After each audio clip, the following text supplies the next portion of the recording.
RCPP, or the Regional Conservation Partnership Program, is a new opportunity with some of the more recent farm bills to allow partners to bring some added value to the table for the delivery of NRCS programs. One of the main purposes of this program is to take marginal cropland and seed it back down to grass to provide producers with an alternative option for those marginal acres in the form of either forage for hay production or additional grazing acres for cattle.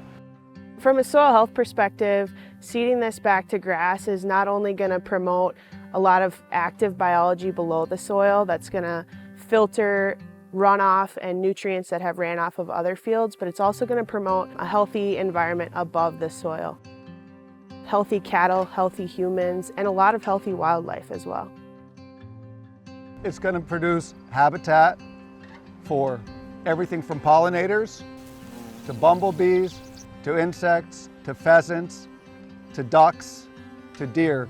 But on top of that, it's still going to be an agricultural production and provide a lot of good grazing, and it's going to serve to have some capacity for our hydrology.